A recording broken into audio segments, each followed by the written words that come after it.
Fala, meu irmão, tudo bem? Eu queria hoje te contar uma história que aconteceu comigo, né? Eu nasci e tal, fui criança e durante aquele tempo ainda pequenininho, indo para a escola, eu tirava notas boas, sabe? Tirava notas muito boas, mas aí eu fui crescendo e aí chegou um tempo que eu comecei a ver assim que a galera tinha muita dificuldade de tirar a média, de passar de ano, e eu comecei a me comparar com a média, sabia? Eu comecei a olhar para aquelas pessoas que não estavam indo tão bem dentro da escola e comecei até a me achar um pouco errado por tirar notas melhores que os outros, e acho que isso acabou pegando o meu inconsciente. Eu acabei piorando como aluno, sabe? Eu comecei a olhar para a média e achar que a média era algo bom, que tirar só a média estava valendo, e eu comecei a ter uma briga já para conseguir a média, passar de ano, ou ficar de recuperação, essas coisas e tudo mais. E por que eu estou falando sobre isso? Porque chegou um tempo que aí eu terminei a escola e tal, fui para a faculdade, na faculdade também ralando para conseguir o mínimo para passar. E aí, depois disso, eu fui estudar para concurso. E aí eu fui e me deparei com uma realidade que a média não era suficiente. E eu vi que só tirar a média ali, né, tirar aquela nota mínima no concurso já não bastava. Eu precisava ser melhor do que os outros se eu quisesse, de fato, conseguir uma vaga, né? De fato, conseguir o concurso, o emprego que eu estava tentando. E aí eu percebi isso e eu comecei agora a lutar para ter as melhores notas, né? Não só tirar o mínimo, mas conseguir estar entre os aprovados, entre os que realmente conseguiam o cargo. Por que eu queria falar sobre isso com você? Porque eu acho que muitas vezes a gente olha para a média, olha para o todo e acha que tá bom. A gente se compara com o restante das pessoas e fala assim, meus amigos estão fazendo isso, estão indo por esse caminho e tá bom. Mas eu percebi que, na verdade, não tá. Se você olha para a história de Israel, cara, o povo de Israel, eles estavam vivendo no Egito como escravos e Deus dá uma promessa, fala que vai levar eles para uma terra prometida. Tem algumas discussões sobre os números, mas eu geralmente trabalho com o número de 2 milhões, que é pelo menos um número mínimo ali. Então, cara, tivemos 2 milhões de pessoas saindo do Egito com a promessa de chegar na terra prometida. E você sabe quantos conseguiram chegar? Apenas 2, cara. Ou seja, quem foi na média não conseguiu chegar na Terra Prometida. E eu percebo isso na nossa vida, cara. E eu olhando para a média hoje, eu vi que, por exemplo, cara, a média das famílias não é o que eu quero. Porque a média é que as famílias acabam se divorciando, é que os casamentos não duram. E eu comecei a perceber, cara, que se eu quero ter uma família que dure, que seja boa, eu preciso olhar para os caras que conseguiram ir além da média, que estão conseguindo ter casamentos por um longo período de tempo, que estão conseguindo fazer com que a família deles permaneça unida e permaneça como um sucesso. E eu vejo que, por exemplo, às vezes a galera vai na onda de pessoas que aí, enquanto jovens, falam, não, mano, eu tenho que pegar todo mundo, eu tenho que ficar com todo mundo. E aí isso faz com que a pessoa entre no casamento com uma mentalidade totalmente deturpada, que acaba levando esses caras ao adultério, que eu percebo que muitos homens acabam sofrendo com isso, acabam cometendo esse tipo de pecado e fazendo com que as esposas deles sofram. Ou então os caras são viciados na pornografia, mas desde cedo os caras já falam, não, tá todo mundo vendo, eu preciso ver também. E eu comecei a ver, cara, que se eu quiser ter uma família realmente abençoada, vivendo um nível melhor, eu preciso olhar para pessoas que estão conseguindo isso. Eu comecei a ver que, por exemplo, a média dos brasileiros é uma média onde as pessoas estão endividadas, e eu comecei a ver que a maioria está comprando coisas que não precisa, com dinheiro que não tem, para agradar a opinião de outras pessoas. Eu falei, cara, se eu for por esse caminho, o meu resultado vai ser o quê? Ter uma vida de alguém endividado também. Eu falei, cara, eu preciso olhar para aqueles caras que não estão tendo uma vida endividada, mas estão tendo uma vida melhor financeiramente. Eu falei, cara, eu preciso olhar para isso.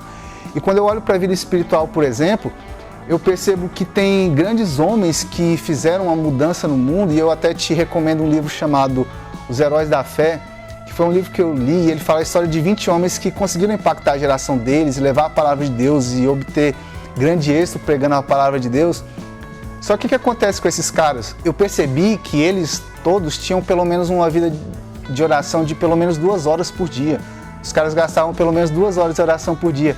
E aí quando eu olho para muitos hoje, cara, as pessoas falam, não, isso é loucura, isso é uma religiosidade. Eu falei, mas mano, quando eu vejo o que esses caras fizeram pelo mundo e eu vejo o impacto que eles tiveram, eu falei, cara, acho que eu quero conseguir ter esse resultado que eles tiveram.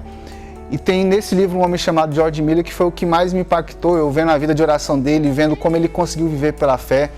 Ele era um missionário que resolveu não receber mais nenhuma ajuda fixa, tipo aquele salário fixo de contribuição de ninguém. Ele falou, cara, eu vou ver pela fé, só o que chegar, o que Deus mandar. Se a pessoa chegar e falar, Deus está me tocando para eu te abençoar agora, tudo bem. Agora se a pessoa vier todo mês dando o mesmo valor, eu não quero não. E ele fez isso, cara, e muitos podem achar, não, mano, o cara passou por vários problemas financeiros, não conseguiu cuidar da família.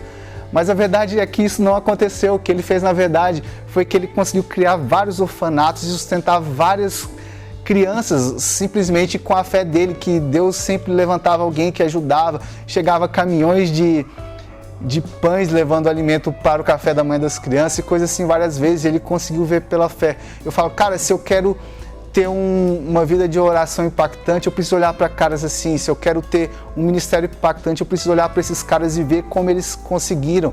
E eu preciso ver e perceber, cara, que não foi indo pela média, não foi fazendo o que todo mundo faz, mas foi fazendo algo diferente. E talvez, cara, você esteja vivendo com pessoas que estão vivendo simplesmente a média e você está pegando o conselho dessas pessoas que estão fracassando onde você quer ter sucesso. E se você for pegar o exemplo deles, se for pegar o conselho deles, tudo você vai conseguir é fracasso também. Você não vai conseguir sucesso. Eu te convido a olhar para as pessoas que estão tendo sucesso onde você quer ter sucesso e buscar conselhos com eles, buscar o exemplo de vida deles. E parar com essa coisa de achar que foi sorte, que eles tiveram algum favor, porque talvez você vai conversar com eles e vai perceber que eles fizeram algo para chegar onde eles chegaram. Talvez você vai perceber histórias que vão falar, cara, isso aqui dá para eu fazer, isso aqui vai me ajudar a conquistar meus objetivos. E quando eu vejo a vida espiritual, eu vejo Jesus falando que a porta é estreita, o caminho é estreito e tem poucas pessoas que conseguem chegar. Tem poucas pessoas que conseguem passar pelo caminho estreito, pela porta estreita. Sabe o que eu percebo com isso, cara? Que eu vou ter que fazer mais do que o que está todo mundo fazendo. Que eu vou ter que olhar mais para Jesus do que o tanto que está todo mundo olhando, que eu vou ter que estudar mais a palavra. Eu vejo que tem muitos cristãos que o que eles conhecem de palavra é um versículo que eles leem no domingo à noite. Mas eu percebo, cara, que se eu quiser conhecer realmente a Jesus, eu vou ter que gastar mais tempo com isso, eu vou ter que estudar mais a palavra de Deus, eu vou ter que fazer isso diariamente, eu vou ter que orar constantemente, sabe? Porque eu quero entrar num lugar onde eu percebo que pouca gente vai chegar, sabe? Lutem, briguem para alcançar os seus objetivos espirituais. O que eu quero te falar hoje é, cara, não se contente com a média, porque talvez você vai alcançar os resultados da média. Isso não vai ser bom para você. Talvez não é esse o tipo de resultado que você está procurando, que você está buscando. E se não é o resultado da média que você está querendo, cara, você não vai poder fazer o que está todo mundo fazendo. Você vai ter que procurar aquelas pessoas que chegaram onde você quer chegar e vai ter que se aconselhar com elas e vai ter que observar o estilo de vida delas e vai ter que procurar viver isso. E o meu convite hoje para você é que você seja um homem acima da média. Sabe, não tenha uma família que não vai dar certo, que vai acabar em divórcio, sabe, tenha uma vida espiritual que vai te fazer chegar até Deus, até os céus de verdade, tenha um ministério que vai impactar a vida de outras pessoas e transformar a vida de outras pessoas. Que Deus abençoe sua vida para que você consiga ser esse tipo de homem que vai além da média, que vai além daquilo que está todo mundo fazendo. Fique com Deus, cara, e lembre-se sempre que homem que é homem tem o caráter de Cristo.